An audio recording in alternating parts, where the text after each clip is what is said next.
back in 2023, I thought I was building a dream venture until everything started going horribly wrong. Was this a mistake or the beginning of something amazing? This is my story.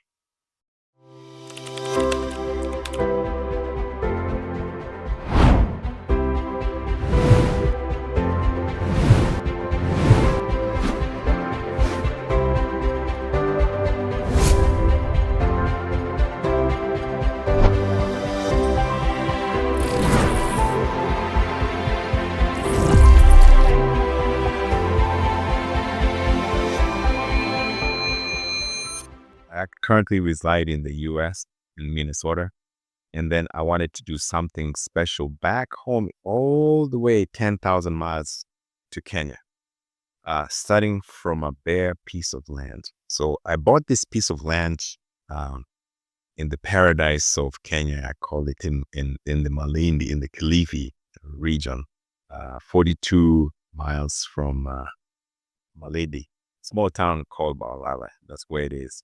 So my initial dream was to build a real estate A-frame property for Airbnb, surrounded by this avocado farm and all these things. Just make it something unique. So I found my architect I was working with day in, day out. This guy is great, fantastic guy. So we were building the A-frame, as you can see there. This is the actual uh, uh, build that I'm planning to do. So the architect did a fantastic job, creating all these things. I gave him my vision. I want a balcony on the A-frame and an inverted triangle on the side, and all these good things with the sunken lounge area, and then in the backside a swimming pool.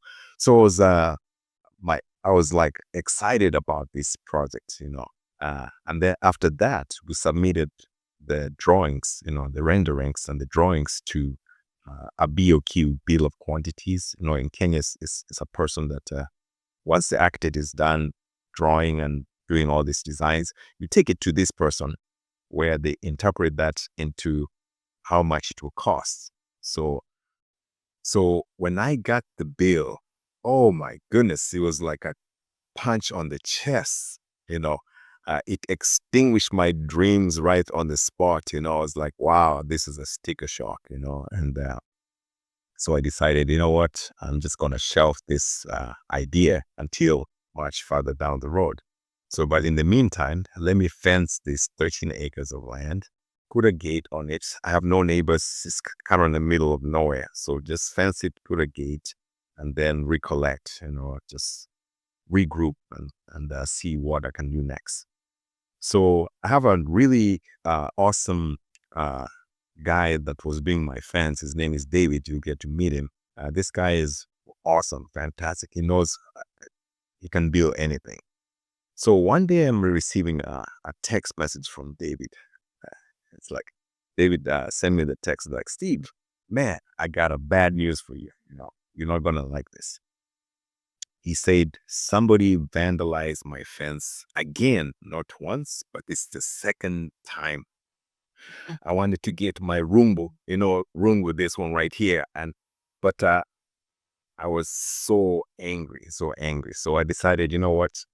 Let me channel this anger to something different, So with these things that are happening one after the other, I decided, you know what? I'm going to start farming. And this is where my farm's origin came from, It started from that point in time. And that was just 3 months ago is when we started this project. And you will get to see it on the video, the progress on it. But the thing is, I'm very lucky to have met the team that I have in place. I have Solomon, is the project manager. And then I have David, he's the construction manager. He's got his own crew underneath him. He manages that crew. He knows my vision. what I want. Everything is executing properly. And then I have the irrigation and the greenhouse manager, John. You get to see him on there as well. But this guy is doing a fantastic job. I mean, I cannot ask for more. And then Solomon oversees everything. He knows my vision. We talk with all of them. I talk with them every day from this desk. So I talk to them all the way there. So we do everything from here. But I keep on getting these questions people ask. Aren't you scared?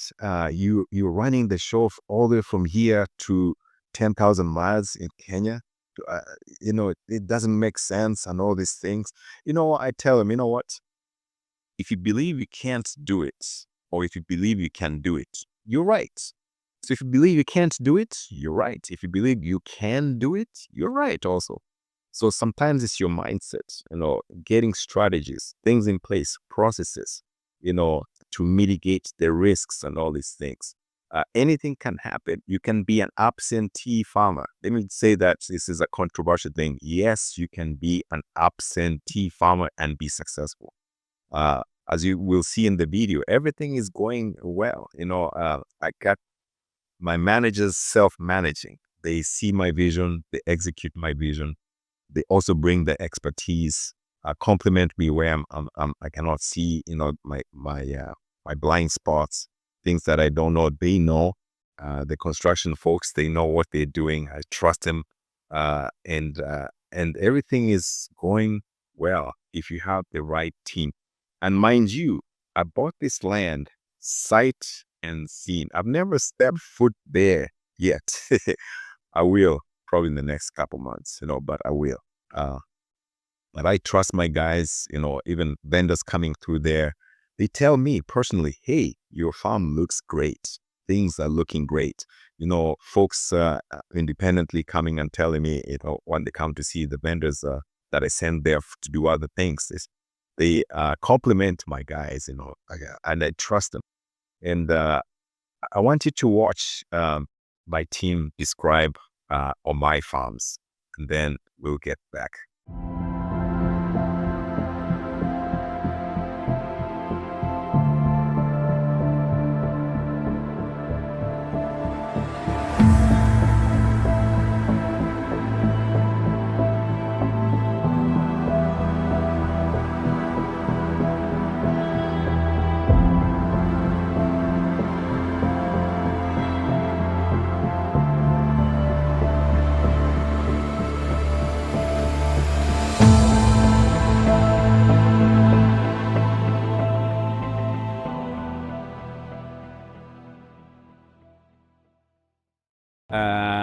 My name is Solomon Waidaka. I am the project manager of Omai Legacy Enterprises. Omai Legacy Enterprises is a farm located 42 kilometers from Maridi town in a place called Baolala. The farm is a 13 acres piece of farm. And the idea of starting or rather acquiring this farm is because in mind we are undertaking 5 projects. It is a newly opened farm.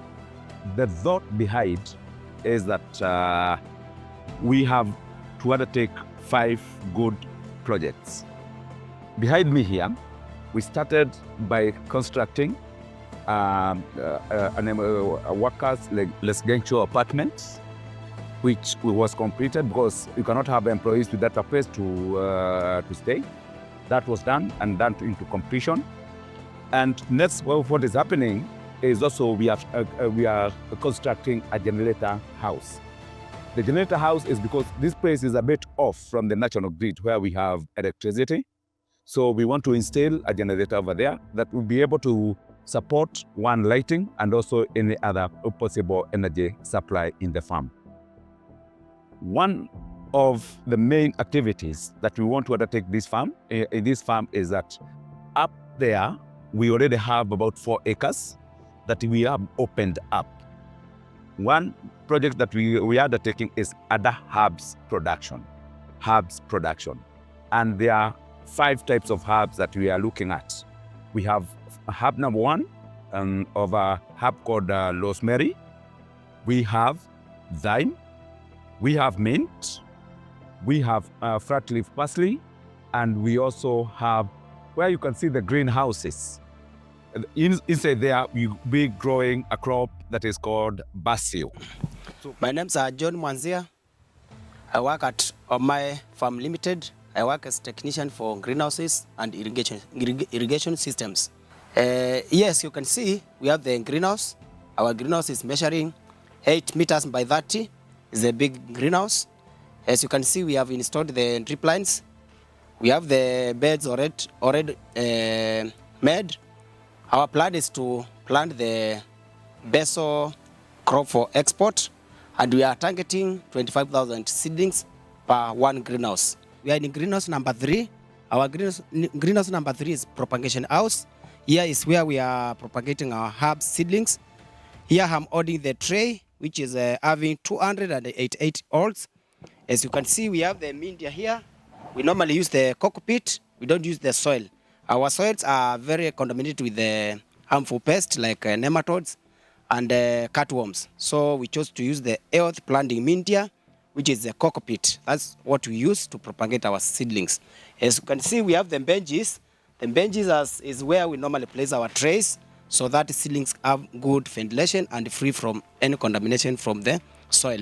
So these are our benches, very big enough to hold more trays so that we can meet our seedlings propagation quantities and target.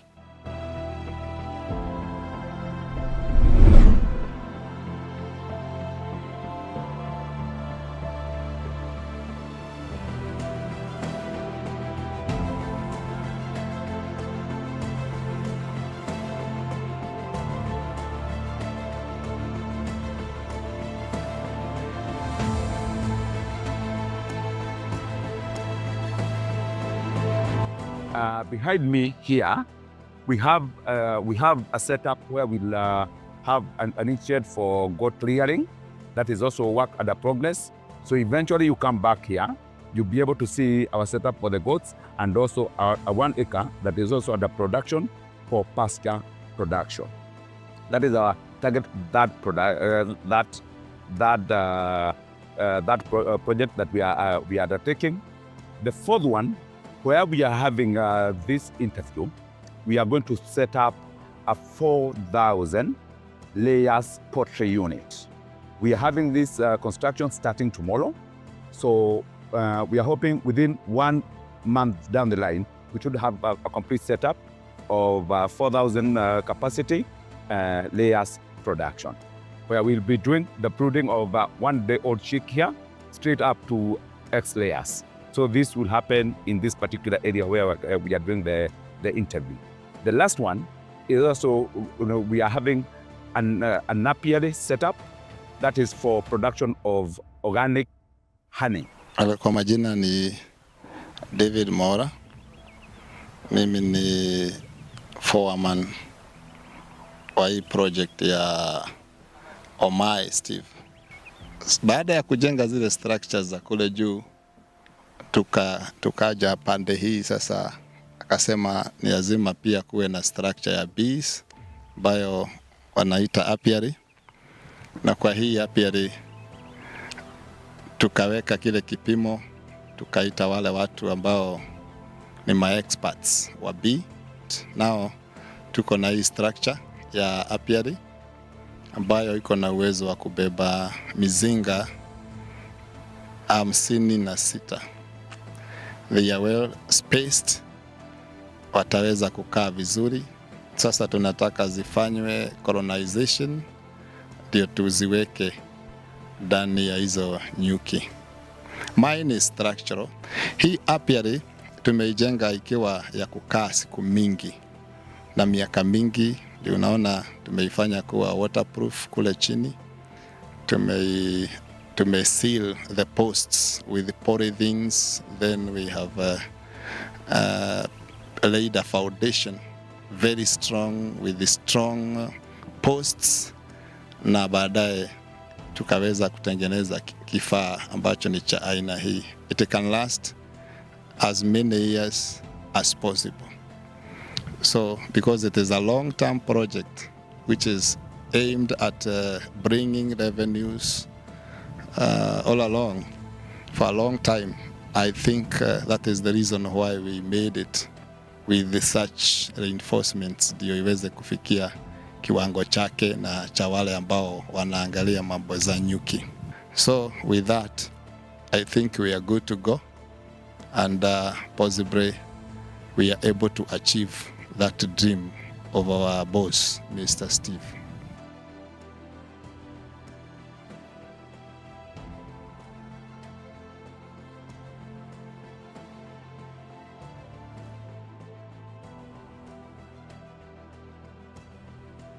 So as you saw in the video, my team has done some excellent work. We have a plan. We know what comes next. We are starting with the infrastructure first. Our main aim is to create that bed where all the plants would be planted. We're not going to rush into things, but we're creating the infrastructure, the soil amendments. We did a soil sample test. We found that it was deficient in magnesium, potassium. The soil was a little bit of, acidic.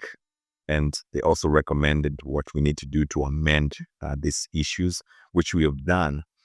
But for me, I'm not quite satisfied, but I want to remove errors, cross my T's.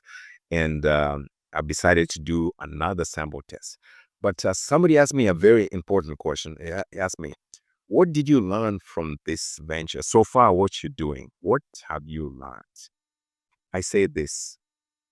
Before you buy a piece of land, if you're trying to do farming, especially to be a diaspora or a long distance guy to running the show from far, when you buy a land in a remote place, away from the grid, away from water and electricity, before, I cannot stress this enough, before you buy the land, there's three things, top three for me. There's other things you can do, but top three. Before you buy the land, you have to do some tests. Do a soil sample test to see what kind of soil you're dealing with. Before you start farming, you have to do a soil test. Take it to a reputable lab for them to do the analysis. The first soil sample that I did was taken to a shady lab. I don't know what, I just asked the guy, take it to a lab. Took it to a lab. I just got one sentence saying it's a little acidic and all these things. That's bogus. Take it to a reputable lab where they will give you a big result, like potassium, magnesium, all these things, like a list of things that you have to check on the soil. And then that lab will give you a recommendation based on what you are trying to plant. You're trying to plant corn, you're trying to plant herbs, you're trying to plant avocado. So it needs some special kind of nutrients or a special kind of soil. So they tell you the recommendation from your deficiencies. So that's what we got. And then number two is you need to do a hydrological test. What is that? You need to bring those experts to come there and check if there's water under the ground. If you're planning to do a borehole, dig a borehole, don't buy the land until you do this test first. Once you zoom in to watch the land that you want, before you write that check, you have to do those tests. Do a soil sample test, do a hydrological test, make sure there's water underneath. Because sometimes they could find there's no aqua down there, there's no water, the borehole will not work, or the water underneath is salty. Guess what? If you had paid for it and you purchased the land, you can't say, Mr. Seller, I want to get my money back. I want a refund. You cannot get a refund for land. Once it's done, and you'll be screwed. So make sure you do that. And one of the most, number three is the title. Make sure you get a reputable attorney, a lawyer, to help you with the process. Don't ever, ever try to go like, like, I know this guy, I want to buy land from this guy. Let's just do let's not go through the attorney and save the money of the attorney or the lawyer. No, it does not matter if it's your family member, it's your whoever. If you buy the land, go through the lawyer and go through the process. They validate the title. They validate everything. Did you know when you buy land, there's something called the green card for the land? Green card for the land in Kenya. Yeah.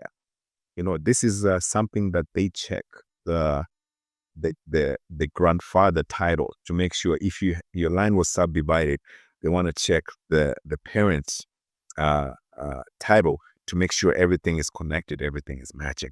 So you have to check those things because you don't want to start on the wrong foot.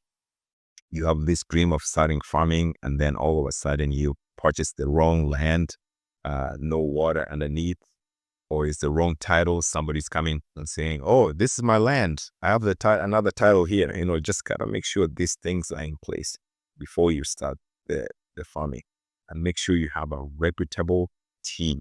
This is hands down, you need the right team. I am so blessed to have my guys, Solomon, David, John, all the crews that are working underneath them.